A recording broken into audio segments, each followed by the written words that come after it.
श्री राम कथा के दो धारा हैं, एक गोस्वामी तुलसीदास जी की रामचरितमानस और दूसरा महर्षि वाल्मीकि की ये रामायण।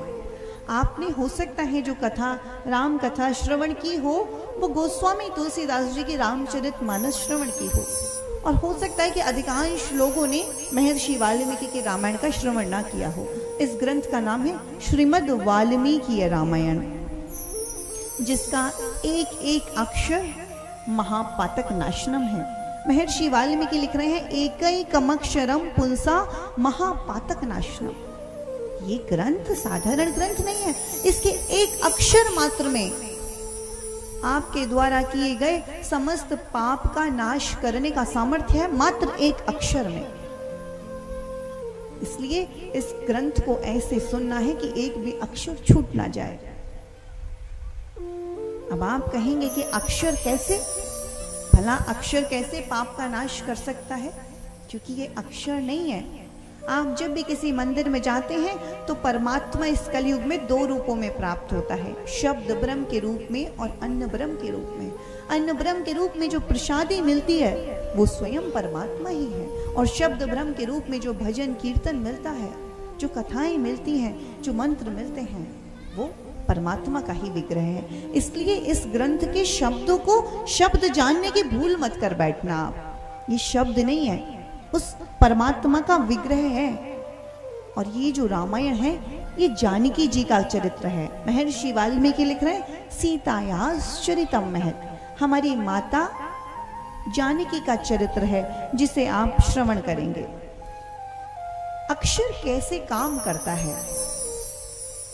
अक्षर जब आपके भीतर ये कथा कानों के माध्यम से प्रवेश करती है, इस रामायण के अक्षर प्रवेश करते हैं, तो ये भीतर जाकर आपके अंधकार को नष्ट करते हैं, आपको प्रकाश प्रदान करते हैं, आपके पथ को प्रदर्शित करते हैं, मार्गदर्शन करते हैं।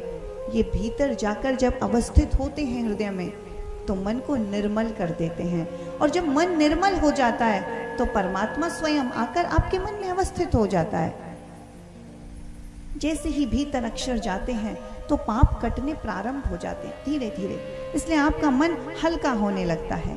और अब तो विज्ञान भी ये प्रूव कर चुका है कि ओम की ध्वनि में वो सामर्थ्य है जो डिप्रेशन से लोगों को बाहर ला रही है। विदेशों में ये रिसर्च हो रही है कि ओम की ध्वनि से रेकी हीलिंग की जा रही है। डिप्रेशन में रहने वाले लोग उस डिप्रेशन से बाहर आ रहे हैं। मुझसे किसी ने पूछा कि दीदी कैसे भला अक्षर कैसे कर सकते हैं? अक्षर में ऐसा क्या है कि अक्षर व्यक्ति को ठीक कर सके, अक्षर मन को हल्का कर सके? अक्षर भला कैसे, ये कोई चमत्कार थोड़ी है। तो मैंने उससे पूछा कि यदि तुम्हारे साथ में खड़ी सहेली तुमको गाली दे दे तो तुम क्या करोगी? बोली बदले में गाली दूंगी, चांटा मारूंगी, मुझे कैसे गाली दे सकती है? तो जब गाली वो प्रभाव दिखा सकती है कि आपके मन में जाकर आपको क्रोध प्रकट कर सकती है, तो ये तो श्री जानकी का चरित्र है जिसको आप सुन रहे हैं, फिर ये क्यों नहीं कार्य कर सकती?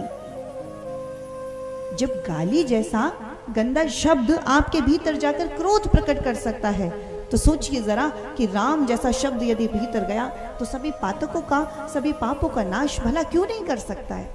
इसलिए ये ग्रंथ मात्र अक्षर नहीं है, जानकी जी का चरित्र है।